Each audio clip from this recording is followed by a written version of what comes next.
What is it? Is it moving? Yeah. Okay, it wasn't moving at first. Okay.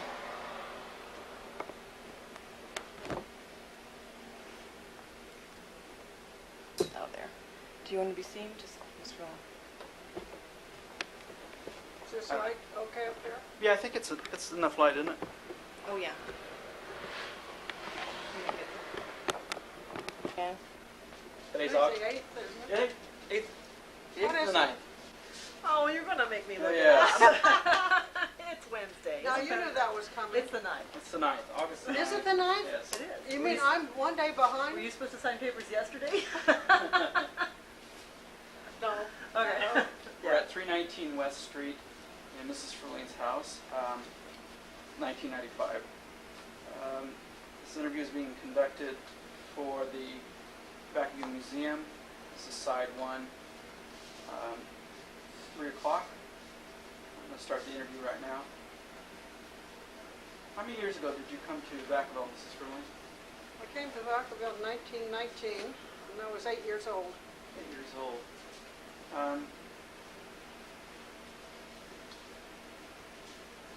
Where did you come from? I came from Nebraska. Nebraska, huh? Why did your folks move out to Vacaville? We moved out to Vacaville because an aunt of mine lived here, and my great-grandma moved here, and then my grandma moved here, and so my mother moved here, so I had to move here. And those were, what side of the family then? Your mother's side? Yes, the King side. What was the name? My grandmother's name? Martha King. Martha King? Uh-huh. You know David King in town? Yes. Well, he's related. Oh, he is? Yes, he's the son of my uncle. And, That would be my mother's brother. well, then Mr. King was your uncle, so David and his brother are your They're my cousins. cousins. Yes. And they lived right here on And Grace lived over here. on West. Magnolia? Oh, yes, there was a King right here. Yes. That was Hillary. That was Hillary. Uh-huh. And that was The wife of David, of Uncle Hugh. oh, okay. Uncle Hugh. And then they had David. Then they had David. Uh-huh. Oh, that's small world again, huh? You never know, do you? You never know, yes. And you came from Nebraska then, huh? Yes, but I was born in Lincoln. Lincoln? It was called University Place, which is part of Lincoln. Went down to Florida, came back to Nebraska, and lived in Hemingford near Scotts Bluff. And that's where I came from, was Hemingford, when I came out here. And landed here in train. The train came into Depot Street here. And my grandmother lived where the Lattice School is, and so we just walked down to where my grandmother lived, and I lived with her until my dad built a house on Kentucky. And how long was that before they moved out to Kentucky Street? Oh, just as long as it took him to build a house. A year or so then? Oh, a year or two, you know. How many homes were out on Kentucky at that time? Not very many, and it was all Buck Orchard across from us. And it was orchard clear out to Lover's Lane. And Mr. McMillan was the only house on Lover's Lane. Is the home your father built still on Yes. Kentucky Street? Do you know the address of it? No, I forgot it. Probably wouldn't. I haven't thought about that for several years because we sold it. Oh, what was the trip like coming out to California? Do you remember from Nebraska? I didn't think too much about it till I got here because it's sometime before Christmas, and ordinarily we'd be thinking of snow back there in Nebraska, and I got here and I slept on a sleeping porch, and I'll never forget all these trees and around me and the rain dripping down. I felt like I was in the tropics. I did. My first impression of California, that's what it was. All the luscious. And I didn't like the mountains at first. Oh, we did. I love mountains now, but I came from the prairie, and why have mountains when I came from the prairie? You know, that was my feeling. Yeah. And now I'm all mountains. But the prairies were still pretty desolate at that time? I mean, Well, we had a few hills. But devoid of trees? Yes, Because yes. And I remember the dust storms back there. Yes. You'd see the clouds of dust just rolling imagine it unless you see it. No, and that, so as an 8-year-old, that was your biggest impression then? That was my impression, is that I was in the tropics. It wasn't anything like I had come from. You say Well, but we had my grandfather lived on a lovely place down there. in the rest? Down here, Oh, down where Eulaz School is. There were eucalyptus trees and all kinds of plants and bushes, and it was lush, you know, and he had a huge vegetable garden in the back. I mean, the place took up the whole area where the Eulaz School is now, the Oh, is that whole right? area. And then was the grammar school there yet then? No, the old grammar school was, that's where I started. That was the old big 2-story grammar school and the high school. I went to both of them. Mm-hmm. But was the grammar But that school? was on School Street. On School Street. Yeah. But, so the property then came right up to the old grammar school then? Well, all I had to do was go sort of cat a corner over to Eulaz for lunch to my grandmother's house. That made it easy. Uh-huh. What other memories do you have of Vacaville, those early years? Those early years? Well, I walked to school when my dad built his house down here in Kentucky Street. I walked to school and back, and I think about stepping in the mud puddles all the way home and having fun. And Walking up Main Street then? Yes, I walked up Main Street, and of course Main Street isn't what it is now. And there was quite a playground, very huge, big slide, and I fell off of it. Where was that At the grammar at? school. Oh, at the grammar school. I don't think it would be allowed nowadays. It was so high, and I fell off. And of course, I had a headache, and I went over to my grandmother's after that. And never told my mother. I never told my mother ever anything I ever hurt myself. I think that's still practiced by kids. I know, I never did. Just kind of grinned and bared it. Too bad they find out after you're grown, you know. I find out things about my youngsters too.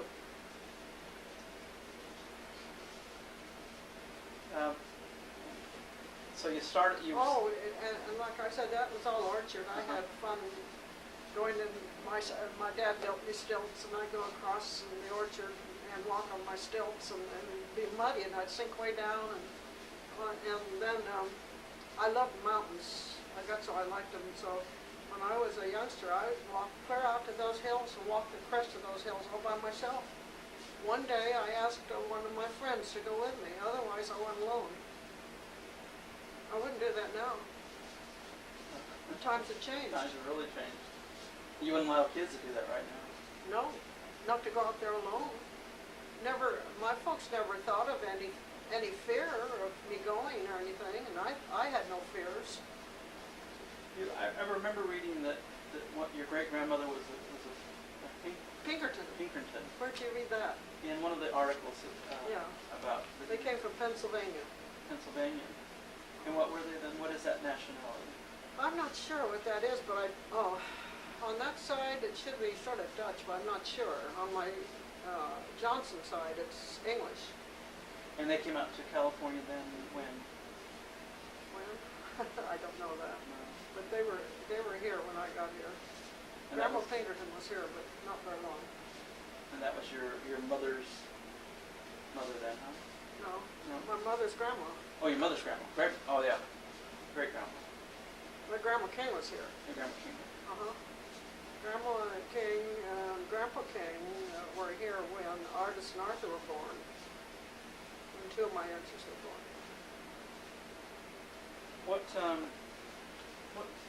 types of family stories do you remember about the Pinkertons or the Kings? My grandpa was, he was adopted. Grandpa King was adopted. And they had a cyclone back in Nebraska. My mother's in the cyclone, and it laid the walls of the house, just laid them back. And Grandpa King was in another town, and Grandma was there, and she huddled all the children together, from what I remember, huddled them all together, and they were all safe. And so he was quite relieved when he got home, and they were all safe. But things like you take a lamp and just set it from one place to another, you know. And they didn't have much money. There were 3 boys, 1 girl. That was your mother? In my mother's family. And What was Sam King, do you remember Sam King? No. Lived over in Magnolia. Well, Sam would be the brother to Hugh. Sam was the youngest one, and they were poor. And like I said, if they had 1 egg, they'd give it to Sam because he wasn't too well. Oh, he was the youngest then? He was Where the was your mother in that line? Was she the oldest? I wish I had her picture here. I had a beautiful picture up there about this big. My grandpa was also a photographer and had this curved glass on it. And she's in her sunbonnet and black stockings and high shoes. I wish you could have seen that, but I said to Grandma King, I said, Grandma, if there's anything that you have that I'd like to have, it's that picture of my mother. And she said, well, you can have it. So I've kept it up there right at the top all these years, and I've got it packed to take with me now. I could pull it out if you had to see it. What did your grandparents do then for a living here in Vacaville? My grandpa was 2 things. He had his vegetable garden, which he had a little cart, and he'd walk around town selling these vegetables. And he was a photographer, and he was an artist. So you come by all that honestly, huh? I think so. And what did your father do then? My father? My father was a carpenter. Carpenter. And he learned that from? I really don't know. Usually. All I know is when we moved down to Florida, he built a house down there for us to live in, and he built a house for us to live in Nebraska, and then he built a house here for us to live in here. And then he continued to be a carpenter? Yes, but of course, don't forget, we came through the Depression. When I look at the pictures of my mother, when she was first married, she had the most beautiful clothes in all those pictures. But when we went through the Depression, we had practically nothing. That was bad. That was bad. Because how are you going to hire a carpenter when you can't buy bread for your family? Yes. What was grammar school like for you here in Vacaville? Any teachers that made impressions on you? Yes, Miss McKinney made an impression because, like, I'd come in from recess and on my desk would be a Valentine. And I looked at the Valentine, and the thing that made the most impression was how beautifully she wrote. Does that make any impression? Yes, it does. Yeah. So I always think when I'm writing that I should try to write my best, particularly if young people are going to look at it, because it makes an impression on them. Maybe they'll do the right thing. I recall you probably were pretty concerned about penmanship in 4th grade. I know that. I must have been, because it made a deep impression on me that Miss McKinney would write so beautifully. Were there teachers that provoked you into music, or had you already had that feeling? No, my dad bought me a piano when I was in the 4th grade, and That would have been about 1920. oh Lord, I don't know. About 1922, sometime in there. Could be. Yeah. It's Anyway, then they saw that I had piano lessons, and my dad would play the piano some. My mother played some too. Oh, did she really? And Who then gave you lessons? Mrs. Boudry, Boodry. Boudry. She gave me lessons until I was a senior in high school, and then I changed to a Dr. Wright. I read where you were an organist for the church for a while. Yes, I played the organ. You started when you were in the 7th grade. Oh yes, I did. Yeah. Mrs. Boudry was my teacher, and she was going back to Boston, So she sat in the back there of the church and put me up on the organ and trained me. And one of the things she says, whatever you do, Velma, keep that melody going.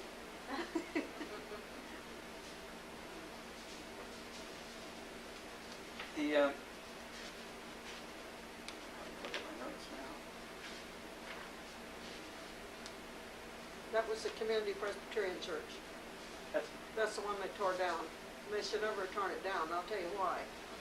Not because my husband was preacher there, not because I practically grew up in that church, but because it was historic value. They also tore down the manse, which was a beautiful old house of historic value, and Dr. Jenny's house. Those three should never have been torn down on Main Street. That was in 1962, was it not? No, that was before, it could have been 1962. That's what the year my husband died. Yes. It could have been that year. Must have been a very troubling year for you then. Yes, and it was very troubling because, as I remember, they burned down part of the church on a Sunday. Oh, to take it down? They burned part of it. To take it, to help take it down, or? Yeah, well, to help at the end, I think it was. I have one of the knobs of the old church. And this knob, of course, it goes back to 1800s. It's very interesting. It's a brass knob, and of course, it's a circular, but then it breaks off at a corner, and then it's got beautiful carving on it. And we wouldn't take time to make a knob like that nowadays. So that's all I have left as a souvenir, is a knob.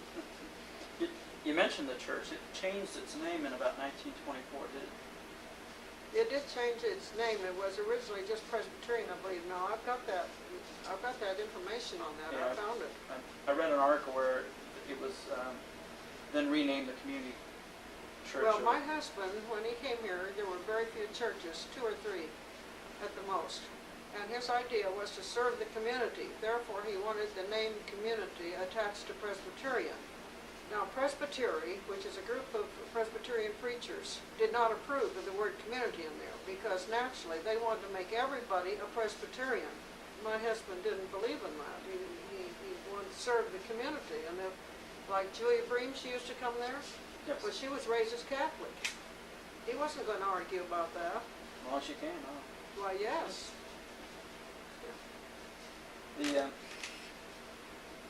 Speaking of the church, it was first organized in 1973, the Presbyterian Church, and then it. You know more than I do.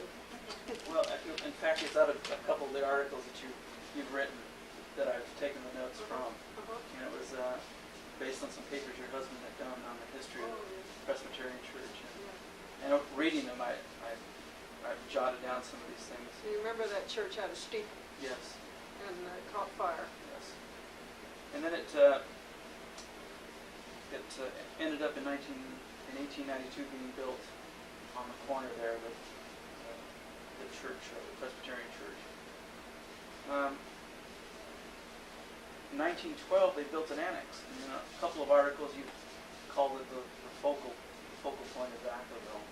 Oh yes, the high school had basketball games there. And every Sunday night, my husband would put on what we call a video, a movie in those days.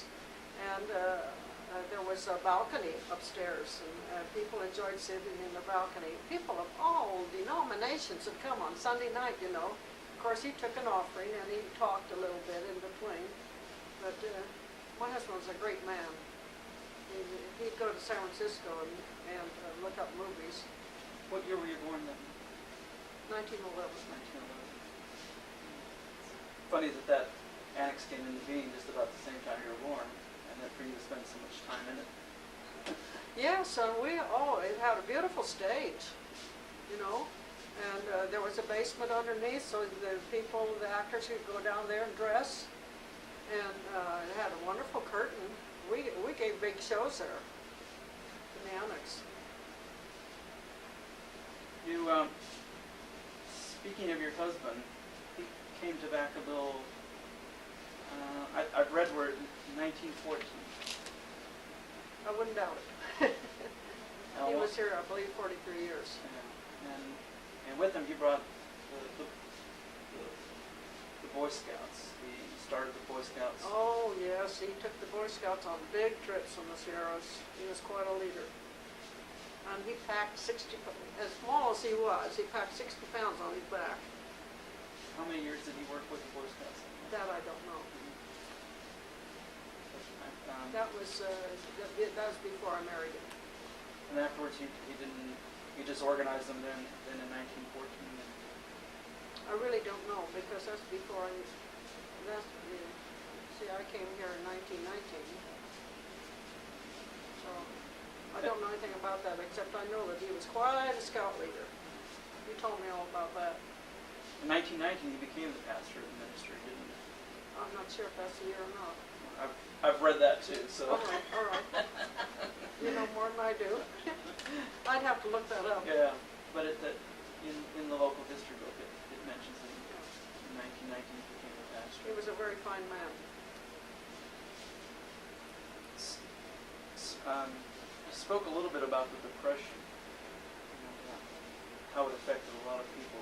How old were you then? Must have been about 18 years old when it struck in 1929. Well, I was in upper high school and getting ready to go to college, and I know I didn't have much money to go to college on. Of course, my husband-to-be would be the preacher, and he helped me through college. He wouldn't marry me till I got through college because he was 30 years older than I was. And he said I had to be able to support myself or he wouldn't marry me. Is that right? Right. He was probably right, huh? He was right. Yeah. And what school did you go to then? When? College. College, I went to San Jose State. It's San Jose State University now. Those years in high school, like you were at the old high school. What was that like? Well, that was very fun. I liked that. One day I walked up to school, and then we had a big wind that night. There were umbrella trees. You know what an umbrella tree is? I've seen pictures. All over the front, and they were blown down. But the old high school, that was fine. I liked that. Then they built a brick one, which I didn't like. It's torn down. Well, the brick ones were down. Yeah.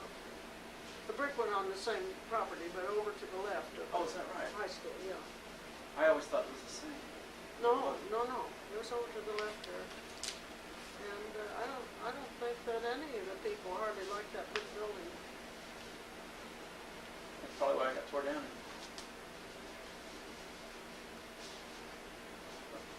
You returned from college what year then? 1934. 1934. And you began teaching then? I began. I was teaching down at Elatus, where Mr. Payton was principal. Yes, you let us. And I taught there 1 year, and I told him I was going to get married. I got married in 1936, so I taught in 1935 to 36. And he says, you know you're out of a job if you get married, don't you? Did you know about those days? I read that. That's true. It's true. He says, you know you're out of a job if you get married. I says, yes, I know I'm going to be out of a job, but I'm going to get married anyway. So after that year, I got married, raised 3 youngsters, and my picture's falling down there inside. Oh, I was admiring them too. They're beautiful. Yeah. I was thrown out of a car onto the Santa Cruz Freeway, and I can't think what year that was. But anyway, I was terribly ill afterwards, and I had pains in my back, and let's see, my son George was 18 months old when I was thrown out. I grabbed him like this, and when I landed on the freeway, I still was holding him. All he had was a scratch, but my seat was as black as the ace of spades. That must have been about 1952, was it? George was born in 50, isn't he? Or Well, we'd figure this out in a minute if I go on, I think. I was thrown out, and I had these bad pains in my back, and I'd lie out in the sun. And when he was about 20 months old, I was taking a voice lesson over in the church, and all of a sudden, my heart started pounding every which way. And, I mean, very hard, irregular beats. They expected me to die that day. I fooled them. And so McCune from the funeral home came over and carried me by stretcher over to the house there. And I was sick for about 5 years. See, George was 20 months old when I took sick. And when he was 6 years old, I was able to go back teaching school. That was in I 1955. started again teaching school in 1957. 57? That's when I went, 56 or 7. I'm not sure whether it's 6 or 7. So that's when I started teaching back at Elm School. And I went wrote in to get my credentials and had my thumbprint and everything. They wrote back and said, "You've already got your life credentials. You don't have to do a thing. Just step right into teaching." So I did. And the year before that, I was determined I was going to climb mountains, and I climbed Mount Lyell, 13,050 or 90 feet. And Lena Yolis knew I'd been so sick for 5 years, and she said, "Velma, do you think you can do it?" I says, "If I can climb Mount Lyell, I can do anything." And so I started in with my art and my music, and I went over big with it, with all the subjects like arithmetic, and used it in everything, social studies. I read when the churches were combined that there wasn't much money for the pastor.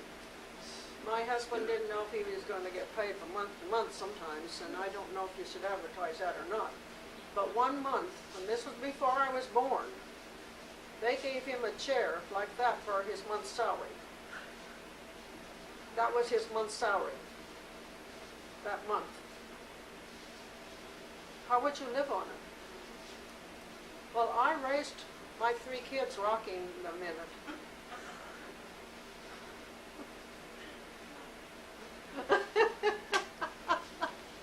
You got some use out of it. And I think of the churches nowadays, they have 4 preachers. How do they pay for the 4 preachers? My husband did everything. I mean, if there was singing, he and I took care of the singing. If there were visiting to do, he did the visiting. He did everything. Why do you think that thinking was so prevalent back then? If you get married, you lose your job. Because of the depression. Because of the depression It's itself. definitely depression. And that was it. That men should be working and No, yeah, either one or the other. either one or the other. Yes. If I was working, then my husband couldn't hold a job, or vice versa. The both of us in the same family could not hold a job and take that much money away from people. And it was just something that wasn't, it wasn't written down. It was just, I don't know if it's written down or not, that I don't know. But you know that song, "Brother, Can You Spare a Dime?" yes. That's, you don't know what depression was till you go through one like that. And how do you think in Vacaville, people made it through that time period? Were your grandparents still alive then? Yes. And your grandfather still selling? Oh, yes, he sold. And your dad then? He did what carpenter work he could get. And of course, my husband-to-be, as I said, helped me through school. Were you the only child then? No, I have a brother. You have a brother? Yes. A younger brother? Yes, he's 8 years younger. He lives in Petaluma. He was also a school teacher. He taught music in the Petaluma schools. Was he born here in Vacaville then? Or No, he was born in Nebraska, and he was a baby when we arrived. when you arrived?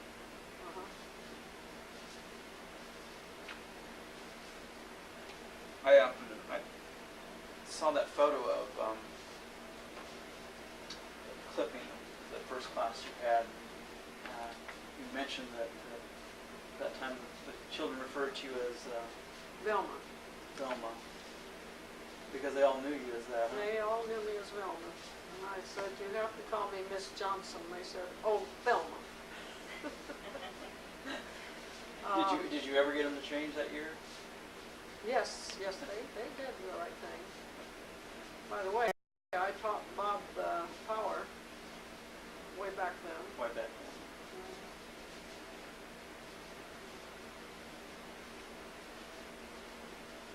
You, what was life like for the wife of a minister at that time? She got married in 36. Yeah. There's lots of gossips in the church. While we were going together, they sure did gossip. Still do.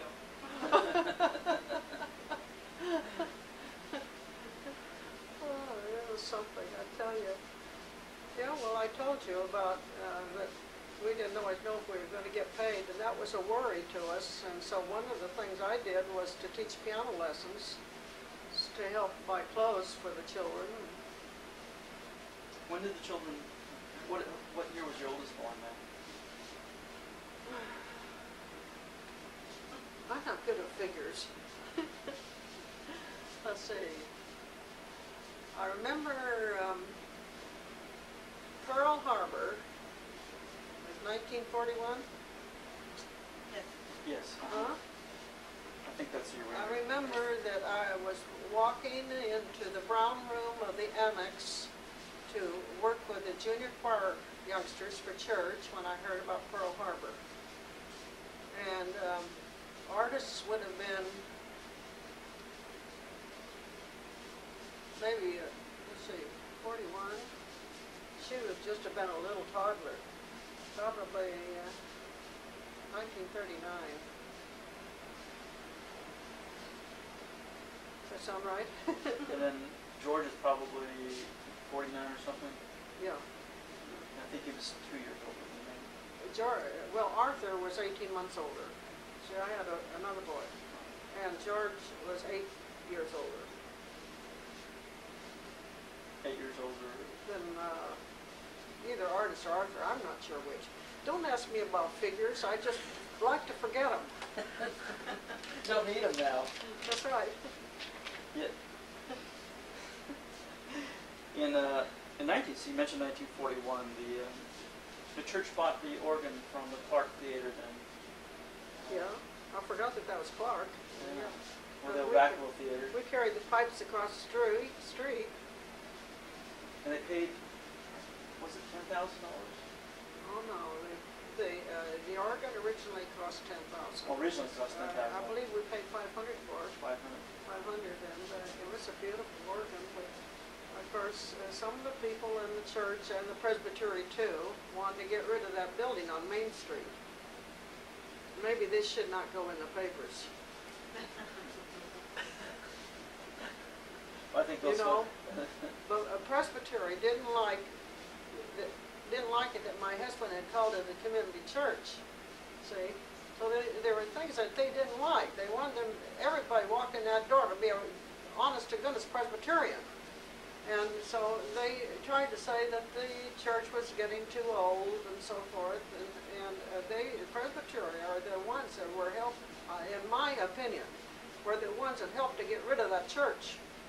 And they had to build a new one. You see, they had to do something different. To establish their own. And the older people in the church, they had a great big meeting. And the older people, like the Schaefers, you know, and the McKevitts and so forth, they didn't want to get rid of that church. But there were some new people that went into the presbytery, and that's how come it was torn down. Now, as I say, you better not put that in the paper because there might be some people you're going to offend. Like now, one of the charter members of the church was Weir. Well, we have a Weir in town right now.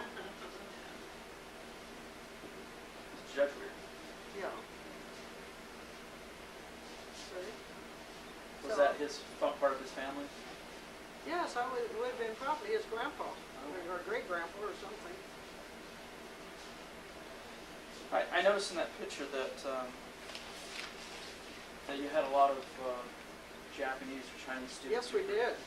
Very lovely youngsters. I loved them very much. It was a sad day when they had to get on the train and move out of here. Did you go down and watch them leave, or? I can't quite remember. I think I did. It must have been difficult. Oh, it You was. taught some of those children. Yeah, very difficult. Very hard for them to understand what was going on. While you were the wife of the pastor, were there calls on you to keep the social activities going on in the church All the time. all the time? What types of things that would have?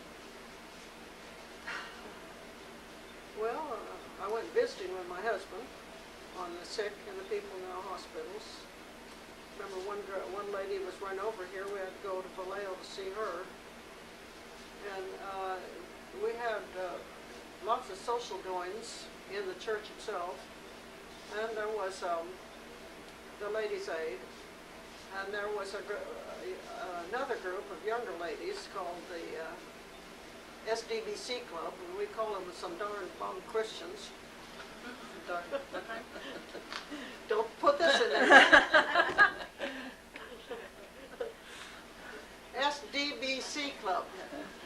I forget what it meant, but a lot of the ladies referred to it as some darn bum Christians. Mr. Williams, the principal, was one of the principals of the high school here.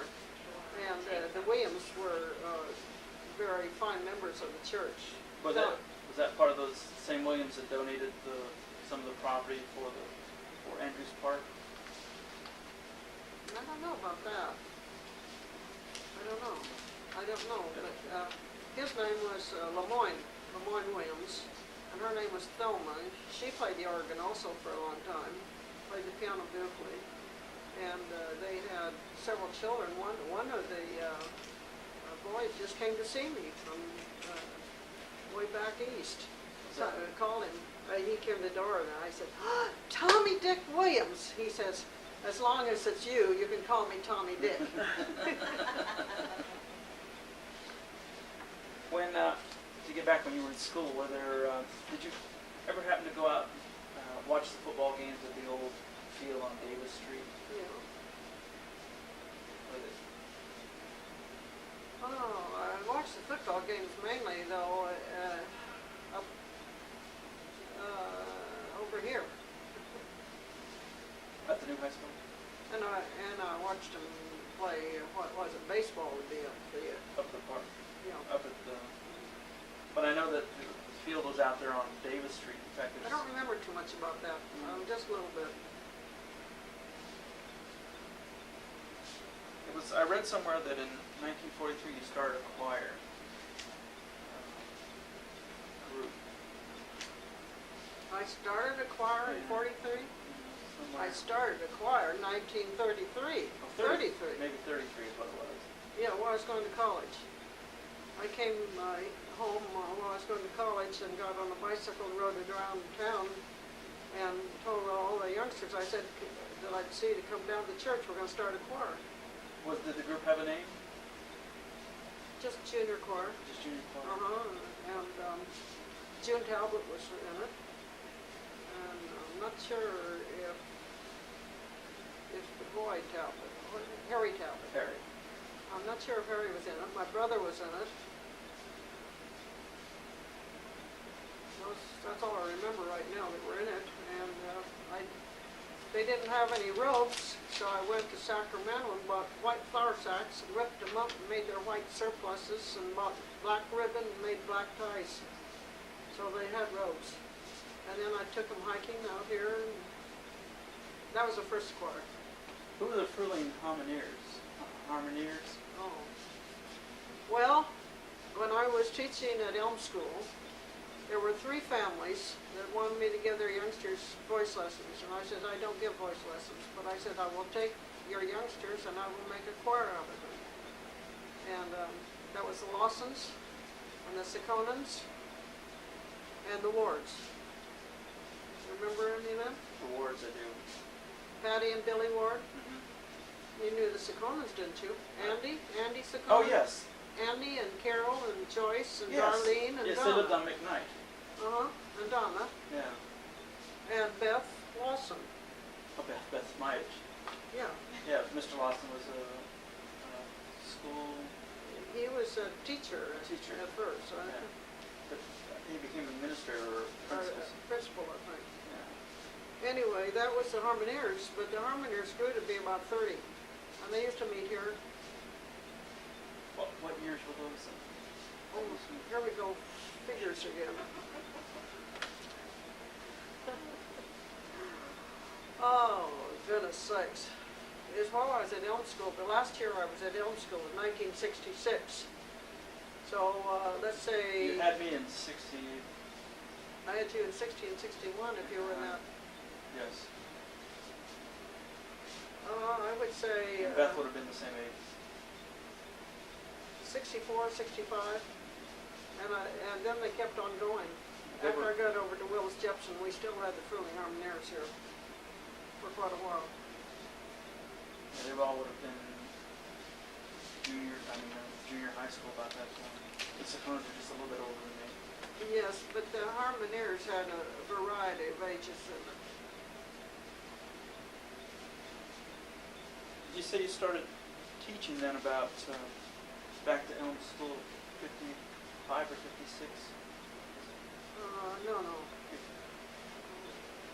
56 or 57.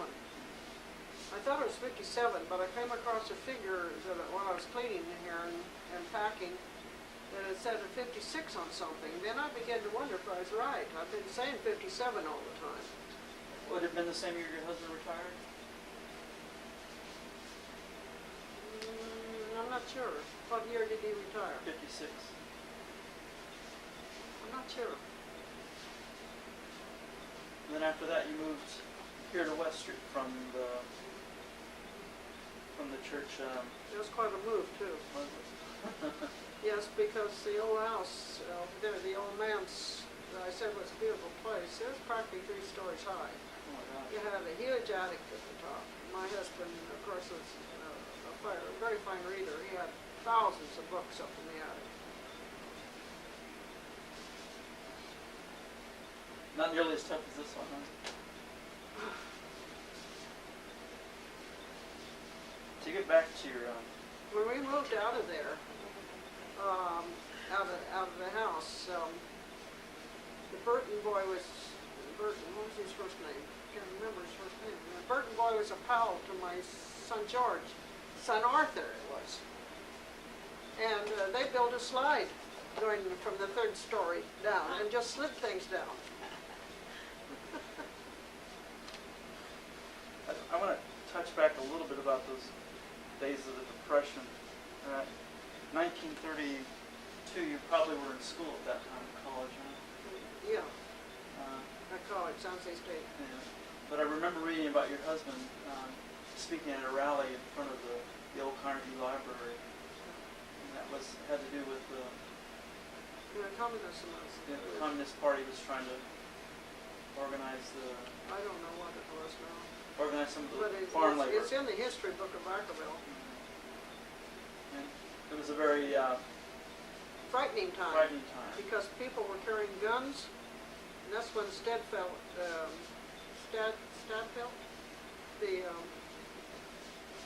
what do you call him? Constant. Constable, had a brick thrown in his head. Did it damage him? I don't believe he lived too long after that. Oh, was that right? Don't take my word for that, though. That's what I remember. But it was pretty brave of your husband to get up and speak. Yeah, so he got up without a gun, too. He wouldn't get rid of it. That's him. He wouldn't have a gun. How long after that did those times kind of linger on? Was it? I don't know how long. But when you got back, But I know he quieted the crowd. and was it a pro-communist crowd or one that was out for the communists? That I don't know.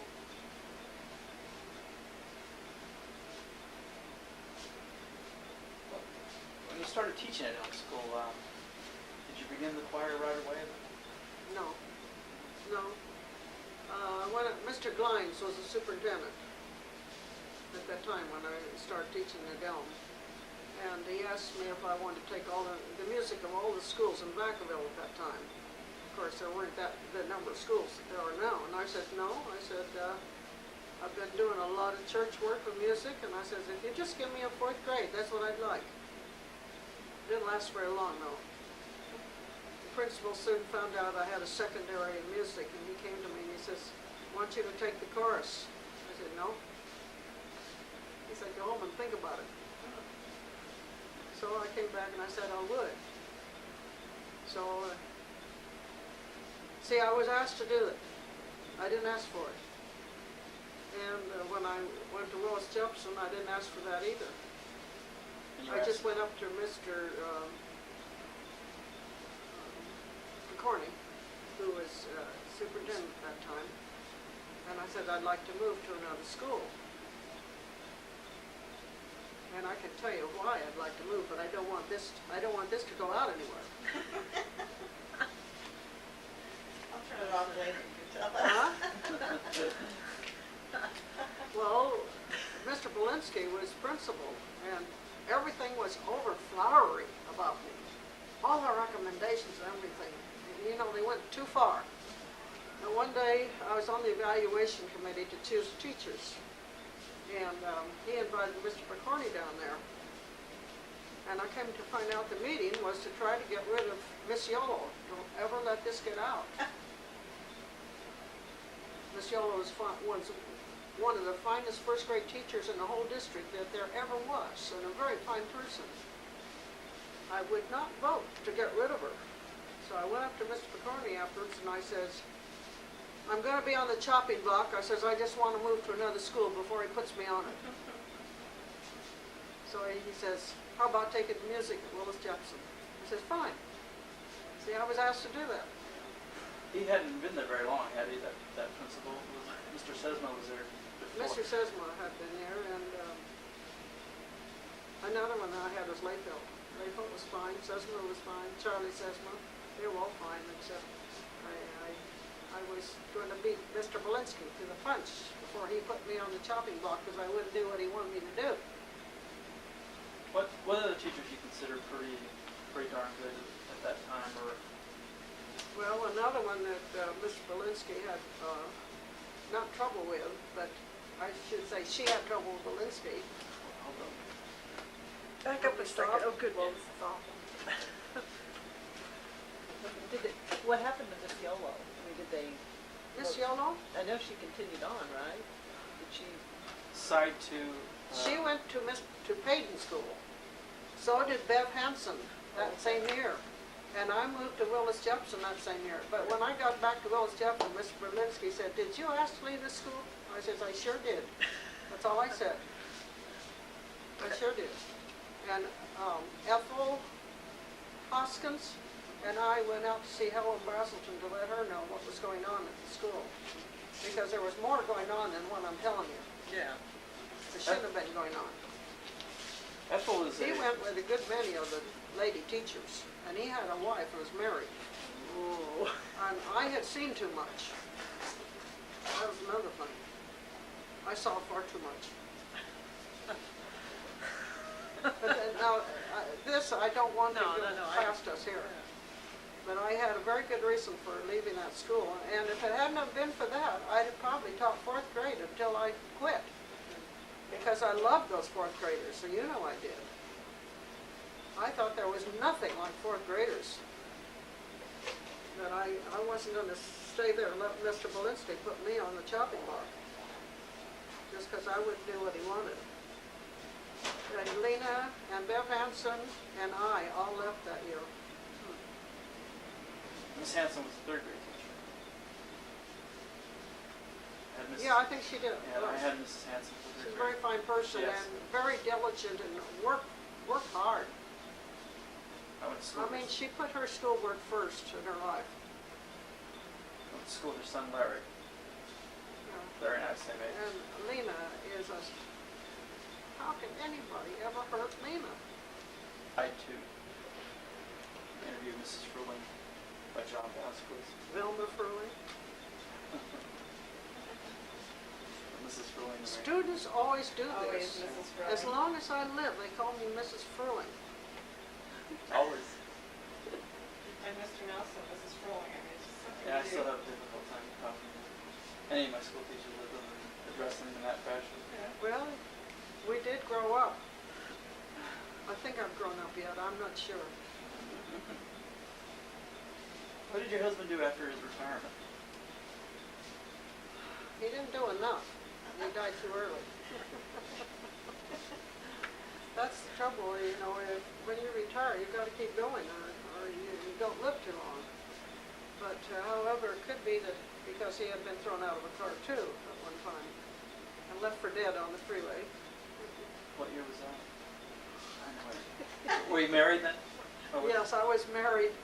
Walter Schaefer, I was getting Christmas dinner ready, and Christmas was to be the next day, and my children were looking forward so to Christmas. And Walter Schaefer comes to the back door and says, "Your husband was in an accident and he got hurt a little bit." His daughter Marion was driving, and Marion and his sister and he were all in the hospital.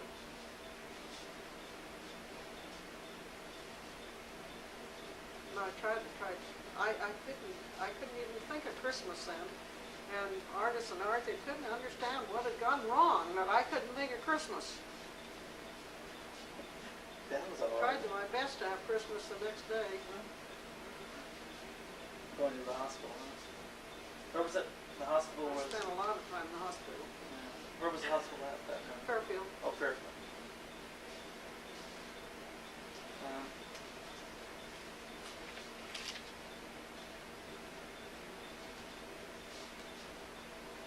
When did you start recording this school, the choir, the chorus at Elm School then? Well, I've made 9 records. So 57, 58 sometime there, until 65? I started pretty soon, I guess after the first year. Jeannie Norris was in, do you remember Jeannie Norris? She would have been in the first record, which would have been, if I'm thinking right, it's either, I thought the first record was 78, 79. No, 57, 58. Should have been the first record, 57, 58. And she was in that first record. So maybe I did start there in 56. No, she was in the first record. And Everett Norris, of course, a great musician, you know, he says, well, a friend of mine down here in Alameda can take care of the records if I'll make them. So I bought an Ampex tape recorder. The whole 2 parts together cost about $800. And heavy part, big tape recorders, beautiful things. And I record in the morning before school, most of the time, over there at Elm School. And then Everett Norris, Hillinger was the name of the fellow that would put the tape together, and then we'd send the tape down to Capitol Recording Company down in L.A.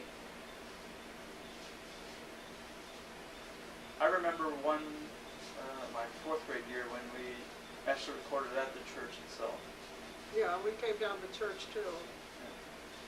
The acoustics in that church were very fine, with the arched ceiling. And that was exactly what you said then. The reason we were doing it because of the acoustics. Yeah. And on our way back to school, we went by the Jepson house. Oh, You yeah. said, "This is Willis Jepson's house. And I said that? Yes, he planted that tree. This house should be saved. It should be a museum." I know, I had that put in the paper later. And you've always been of that opinion that more should have been done for in his memory. Yes, because he was a great man, and he lived in Vacaville. Did you get to know him? No. No.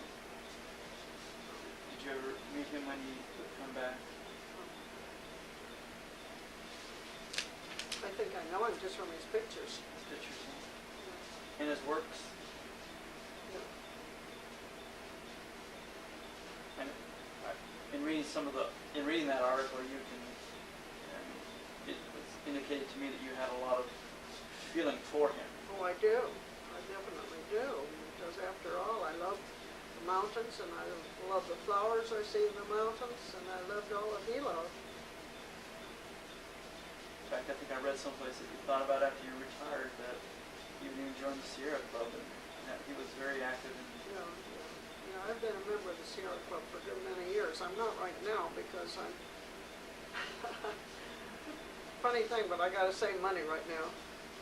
I'm going to have big expenses moving, and I pay $150.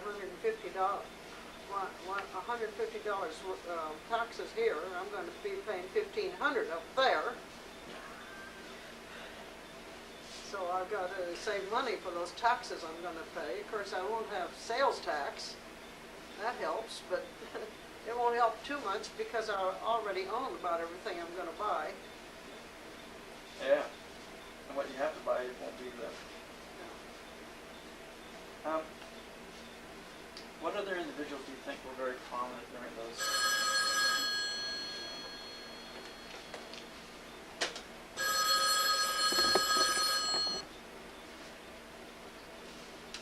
Mrs. Fruhling, what was your mother's name? Ethel, And your grandmother? you want first name or do you want last name? First name. Martha. Martha. And My grandpa was Frank King. and your father's folks then were. Harrell, Harrill. Harrell. And your grandmother on your father's side then? Now my father was the youngest of a large family. And I don't remember how many were in that family. But if you go back now, we're going back almost to Civil War days. And the Johnsons came to North Carolina, and they were taken prisoners, the boys, Johnson boys. And they were told, this is a story I got anyway, I guess it's true. They were told that if they would move west, that they could be out of jail. So anyway, it goes with the story pretty good because the Johnsons landed up in Nebraska, and they homesteaded there. And they had an old sod house, and I have that picture of the sod house. Great big square deal, you know. And I have a picture of my dad's mother. And that goes back a long ways. I wish you'd see that picture, you know, with these long skirts and... How did your mother and father meet? Oh my word, I don't know that. I can tell you this, my mother and my father were the very finest of people. My dad was a perfect gentleman. I never knew what it meant to be around anybody but a gentleman until I grew up, you know. I didn't even know what the word abuse meant. Never heard of such a thing till I grew up. And my mother was an angel. Did your mother work while she was here in Vacaville? No. Or your grandmother? No, they just stayed in the home. Took care of the home. Yeah. You spoke about some people not being gentlemen or some tough folks. We probably had a few of them here in Vacaville, did we not? Some tough areas of the town. Well, I don't remember too much about that. I think we got the tough people now. Because, not that I know any tough people, but I'm afraid to go out at night. I go out at night, but I go out looking to see if there's anybody around. And in the olden days, I never even thought of looking to see if anybody was around, even when I was a kid, you know.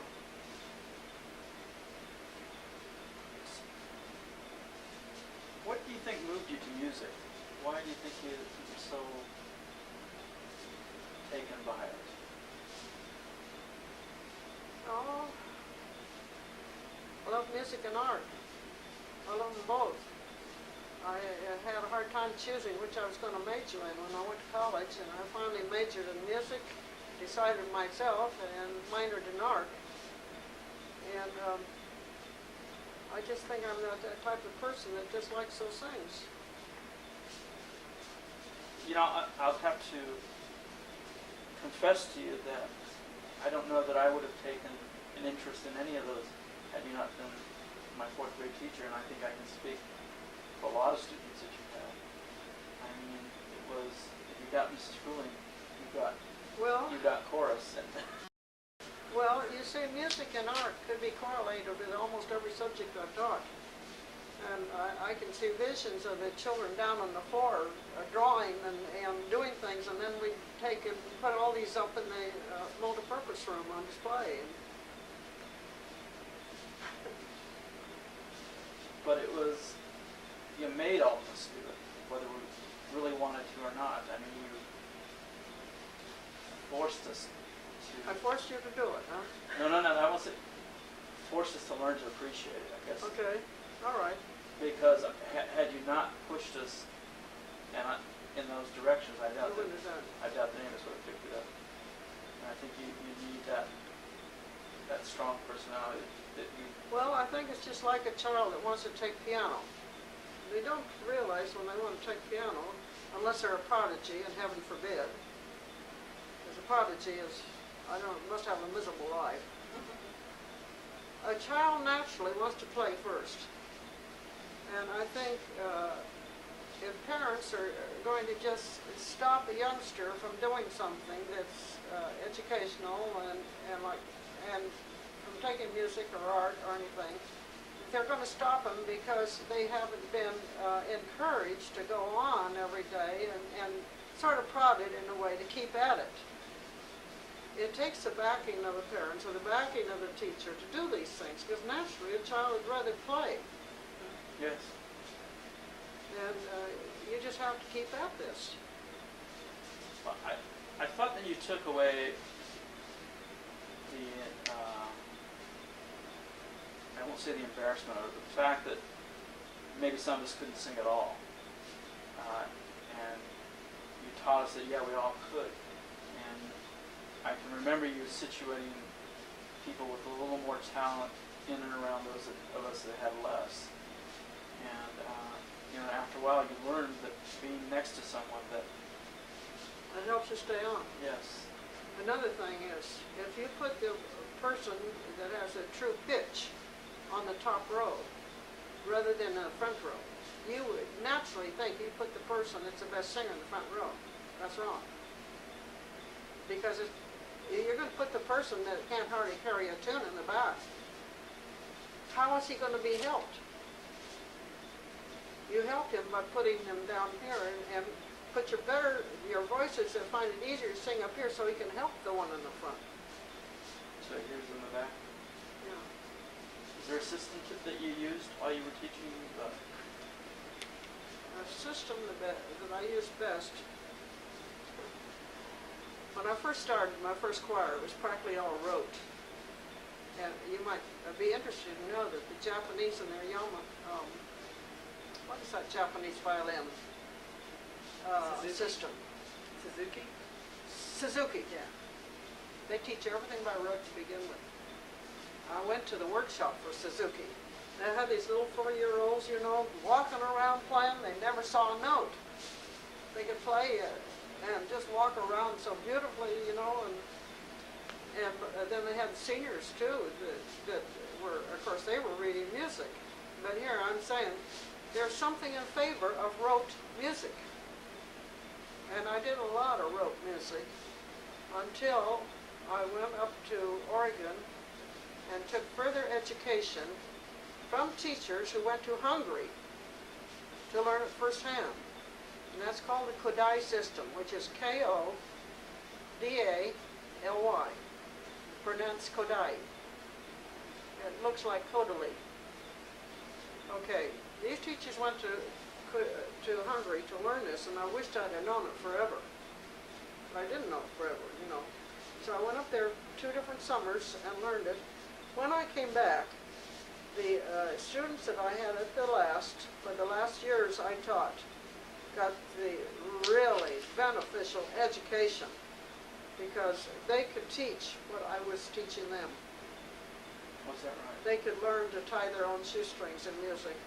And when I brought them back in '78 to teach the class that was doing the Kodai work, I got a student that I had had for 3 years in choir, and she was in high school at that time, and the high school excused her to come over and teach the Kodai system to my choir. What student was that?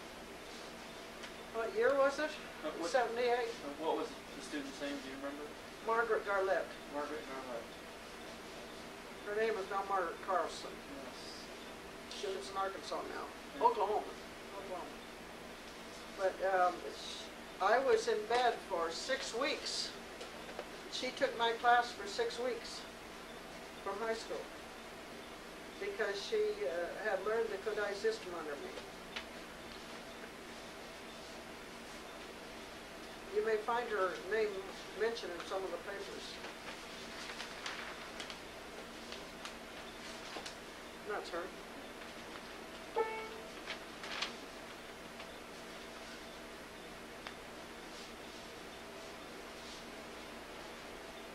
She afterwards got her to go to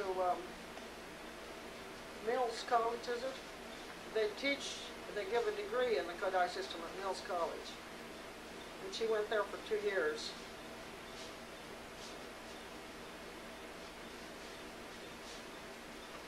She wrote something I thought was pretty interesting. But no matter how hard she works then, by the final performance, they all love her. They all appreciate her. I'm going to do what she's doing, said the young woman who picked a college where the Kodai system is taught. Very true words. I have lots and lots of letters where the youngsters, one of the things they said, they appreciated my discipline. Where at the time they thought I was awful strict, but they learned to appreciate the discipline. I was strict, I know that. I was known to be that. But in a youngster's mind, they think of somebody strict as mean. You know that? Yeah, but they needed it. But they learned to appreciate me. And I had letter after letter would say how much they appreciated the discipline and that I had taught more than my subject. Yes, you can. That I, like this one girl gave me her picture, and I'll never lose that picture because on the back she says, "Mrs. Fruhling, thanks for caring." She didn't have a mother at home, and I tried to help her with a good many of her problems. Thanks for caring. And this is what was in so many of the letters. I've got those letters packed to take with me. I can't throw them away. Nor should you. Mm-hmm. I said, nor should you. No, No. no. There was a song that I saw on one of the albums that in 61 or 62. It was entitled to Climb a Hill. Oh yeah, to climb a hill. Was that your song? Yeah. And you wrote that? Uh-huh. And is it To Climb a Hill? Something like that. One step at a time. One step at a And it time. reminds me of the story. The man wanted to walk 70 blocks, and he said to his friend, he says, "Will you walk 1 block?" He said, "Sure." And then, "How about another block?" "Sure." But if he had said walk 70 blocks, I said, one step at a time to get there. It's on one of those. That was my idea. But wasn't that your attitude about teaching and life? I think. My attitude about getting youngsters to do things. You But- throw everything all at once, I don't think it's too big a problem. I think you. Well, it is my attitude to a certain extent. Yeah. It was funny in listening to it and hearing those words. I could. If I thought about everything I've been doing to pack to go to Oregon, I could have just thrown in the sponge.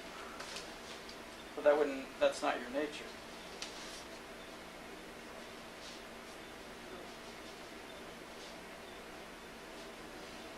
What song was that? It's in there somewhere, I don't know where.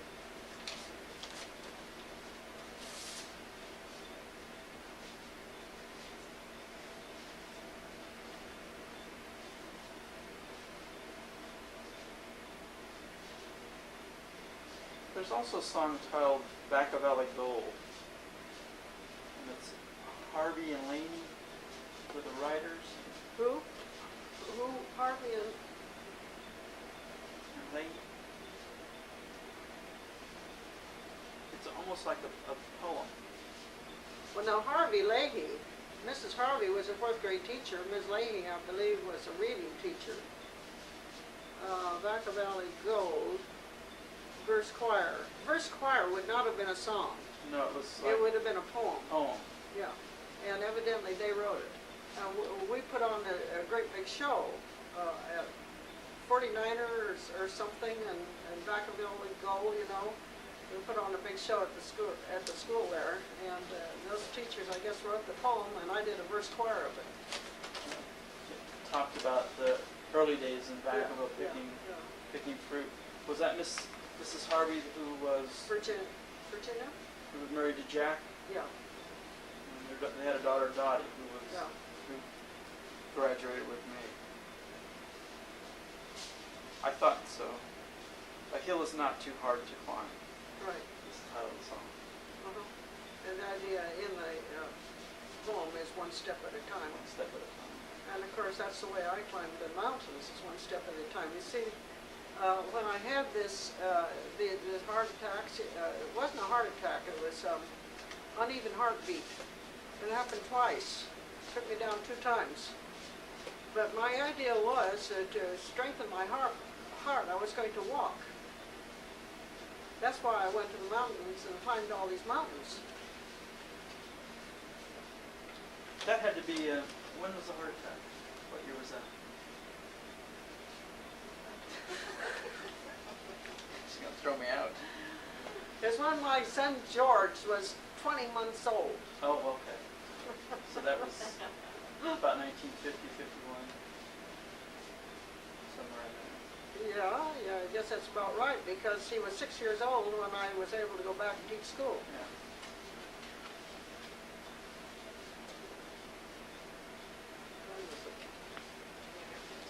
15 minutes? I'll have to leave here in about 5 minutes. Okay. Well, You can come back again if you want me to come back. Well, I have a date at 4:30. I might want to do that. Come back. Some other questions. You wrote the article about Main Street, and Main Street has always been a great deal to you. Because I lived on it for a long time. You saw so many of those changes. You kind of reflected on some of them in your comments. One person you did mention in there, other than Mr. Jepson, was Dr. Jennings. Dr. Jenny was a great man. Can you imagine any doctor nowadays running to the home if you're sick? He was an all-family doctor, believe me. Yeah, my father speaks of him too. Yeah, When did Dr. Jenny stop? I don't know. I don't know. You're going to ask me figures again, you know. I couldn't tell you that, but I do know. Oh, my mother was in a very serious accident. You know who I ran to? I ran to Dr. Jenny. Where did your mother live after the... Did she stay with you then for a while? She kept up her home, but she would come over here and cook for me because I was teaching school. I had to make the money.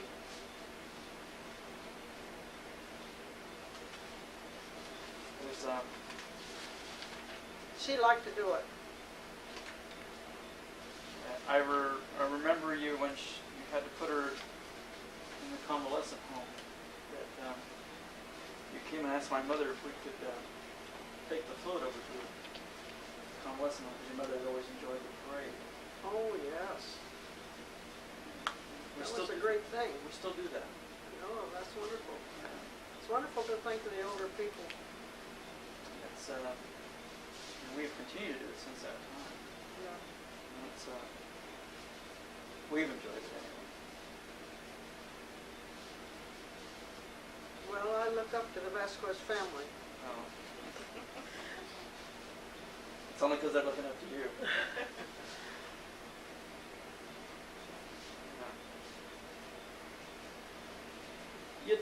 kind of suddenly decided to retire in 81. 81. I was 69 years old. See, when I was 65, in those days, nobody could teach past 65. And I had, Dr. Bush wanted me to keep on teaching, so he wrote a letter to the school board asking if they'd allow me to keep on teaching, and they did. So I taught till I was 69. And when's your birthday? December 18th. 18. So you turned 69 that Yeah. in 80 then. In January of 81 when you retired? And I retired in 81. 81.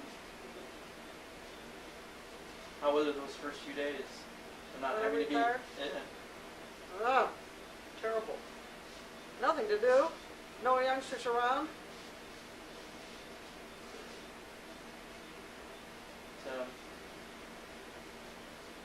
How is it now that how do you feel now? Never enough time now. Never enough time. How do you feel now about leaving Vacaville after 75 years? I said I wasn't going to leave. That's what I said. I said I wasn't going to leave my home and I wasn't going to leave the people. Those two things. My home and my people. But, however, I'm 83. I have osteoarthritis. I have a terrible habit of walking too fast and falling over something, breaking bones. And this year I had a fracture of the spine. And I was fit for nothing. So my daughter kept at me about coming up to live with her, so if I had an emergency, I'd be near her. So I began to think, well, Velma Fruhling, you better look at this in the right kind of light. It isn't what you want, exactly, although you'll love it up there. I love my relatives, and I love where they are. But you're going to have to give up one thing or another, and you're going to do what's the best for you. And physically, that's going to be the best probably, because what's going to happen if I have another emergency? I was fit for nothing when I had that fracture of the spine. I was fit for the convalescent home. It took me 6 weeks to even begin to feel decent. Terrible pain. Not only your back, but see, the nerve pressure goes clear around to the abdomen. And I had bad pain in my side and my abdomen, and I went to about the third doctor to find out if I had another injury. And he said, no, it's the nerve pressure. It goes clear around. And so I thought, I better look at this in a sensible way. They all want me up there.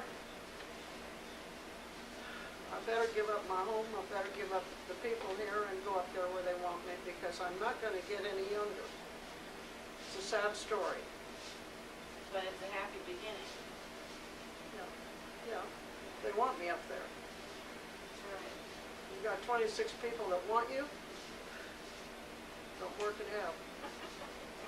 You didn't ask to And go I- there, they want you there. And I do know definitely that if there's an emergency, I will have people right near me within 1 or 2 minutes. That's wonderful. So, very difficult leaving Vacaville because I've taught so many, and he's like John. I know John so well. Have to visit. There's so many people like him that I hate to leave him. It's really a shame to have to see you leave. I mean, you know. But such is life. Yeah. You see, we don't get any younger. Well, Somebody invents something that would that would be terrible. How many people would there be on Earth?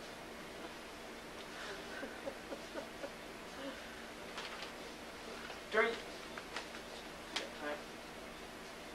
I got about 7.5 minutes. about 7.5 minutes. I mean, I'm supposed to be there in 7.5 minutes. I think I have the check ready. Take one more question. How about the children over those 26 years that you taught? Did you see much change in the kids themselves? Well, I had the cream of the crop always.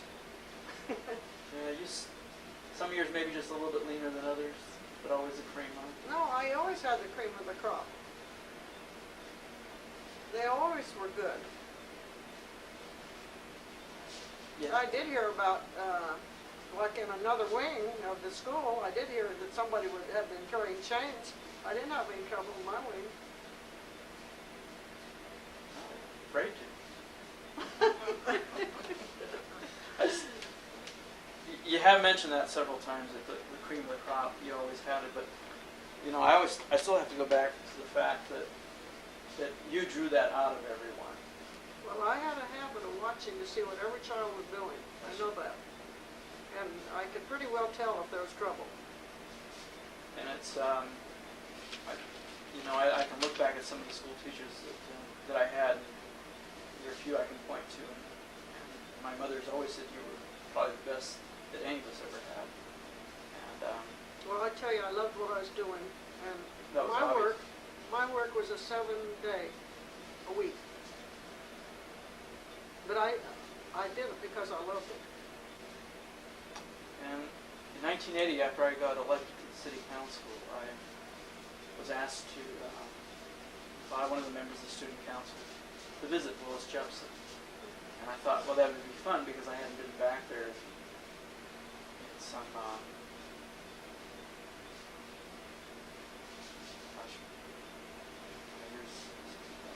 some 15 years. And one of the classrooms that I ended up in was yours. Really? The classroom. And I don't know if you remember, but you had everybody get down and do 2 or 3 songs for me, and I was the only one there. I did. Yes. I'd like to tell you some more about that, but I don't have time right now. I'd like to tell you especially what I taught those youngsters after the Kodai system. Would you like to set up another date on? I can come back another day? We could do it another day because